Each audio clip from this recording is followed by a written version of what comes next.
Si nous avions su ce qui nous attendait, nous serions peut-être restés malgré les lions.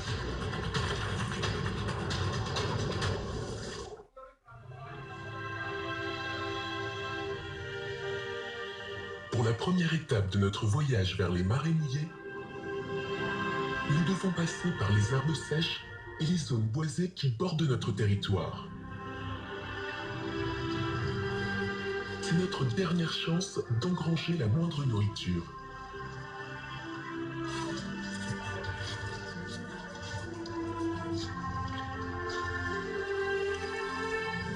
Notre régime végétarien est peu nutritif. Pour compenser, nous devons donc absorber plus de 135 kg de nourriture par jour.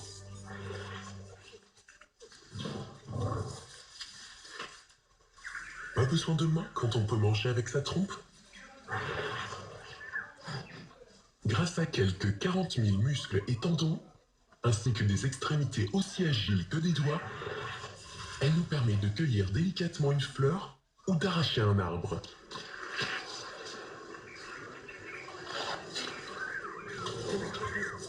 Nos trompes sont ce que nous avons de plus précieux et nous nous en servons pour tout. L'odorat, le toucher et bien sûr pour nous nourrir. Toute cette mastication n'est pas sans conséquence sur mes dents. Et chaque dent perdue est remplacée par la suivante. Mais elles ne sont pas éternelles. À son décès, à l'âge vénérable de 70 ans, ma grand-mère avait usé toutes ses dents, soit 6 jeux de molaires. Comme elle, lorsque j'aurai perdu toutes mes dents, je ne pourrai plus me nourrir. Pour l'heure, tout va bien de ce côté-là, et je mange autant que je peux. Je dois garder mes forces. Mon fils Chuma n'a que 6 mois. Il n'est pas encore en âge de brouter. Il dépend uniquement de mon lait et tétera jusqu'à au moins 2 ans. Mon lait riche et nutritif lui apporte tout ce dont il a besoin. Mais pour assurer un flot suffisant, je dois beaucoup manger. Si mon lait venait à manquer, il en mourrait. Nous sommes peut-être de gros mangeurs, mais nous ne sommes pas gras, juste bien charpentés.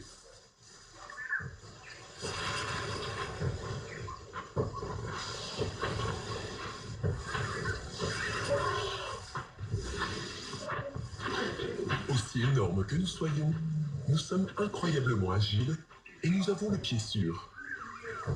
Que ce soit dans la mollesse du sable et de la boue ou sur les rocailles de montagne. Notre secret, nous marchons en fait sur la pointe des pieds. Ceux-ci ont les os idéalement orientés et disposent d'un large coussin de tissu graisseux sous le talon.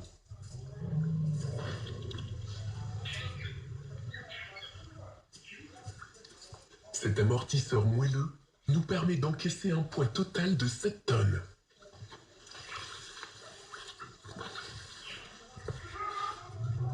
Nos pieds ont évolué au fil de notre vie de migration sur de longues distances en quête de nourriture et d'eau. C'est à moi, la matriarche, de mener les troupeaux aux maigres points d'eau qui émaillent la route, à plusieurs kilomètres les uns des autres.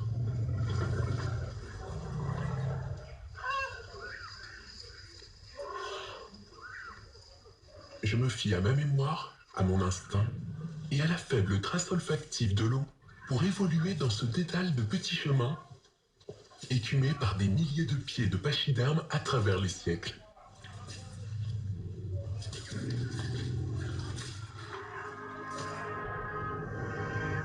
Voici ma carte invisible en direction des marais humides.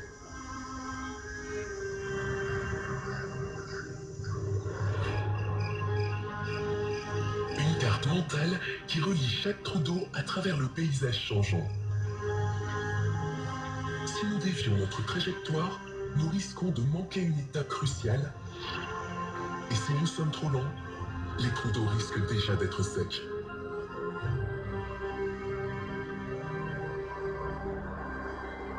Atteignant les limites extrêmes de notre territoire, je détache un groupe d'anciennes à mes côtés pour détecter tout danger éventuel.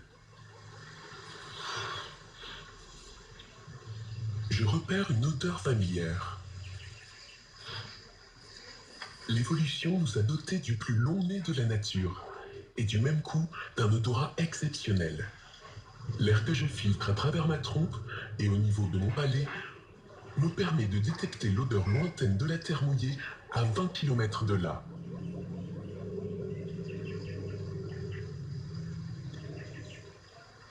Il y a de l'eau non loin d'ici.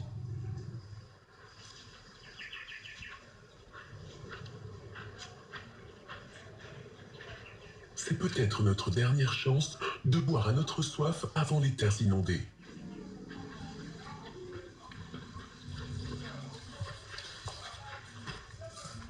Tant de gorges sèches ont du mal à contenir leur enthousiasme.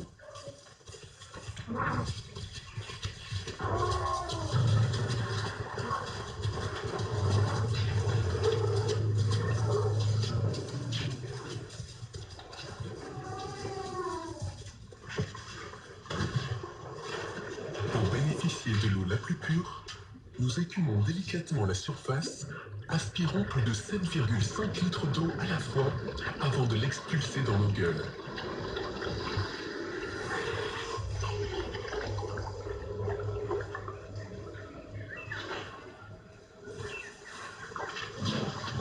Un éléphant adulte peut boire plus de 190 litres d'eau par jour. Chuma, en revanche, s'en sort beaucoup moins bien. Trop jeune, il ne maîtrise pas encore tout à fait sa trompe. C'est une technique qui demande du temps, de l'entraînement et de la patience.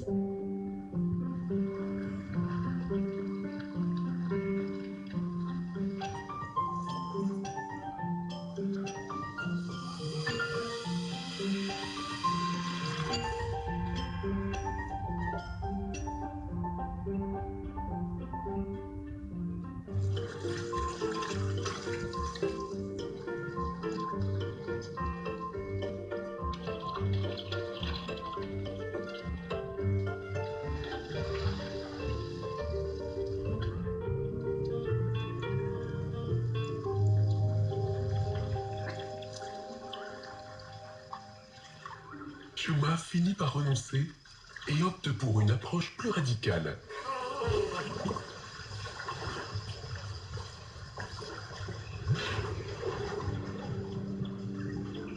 Désaltéré et rafraîchi, je mène le troupeau sur la prochaine étape de notre périple.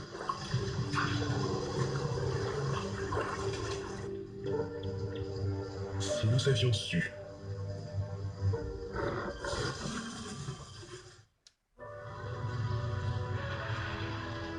Je me souviens de cet endroit.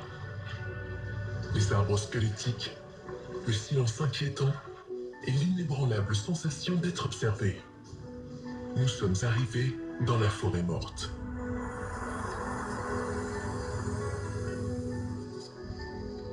À partir d'ici, la nourriture et l'eau se font rares, et une fois que l'on y a pénétré, il n'y a plus de retour possible.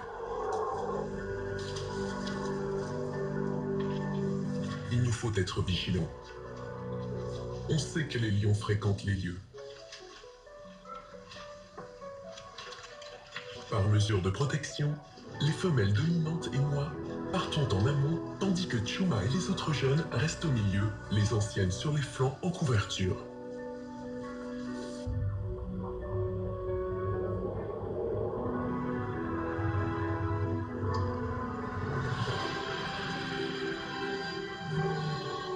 Autour de nous ne se dressent que de maigres arbustes.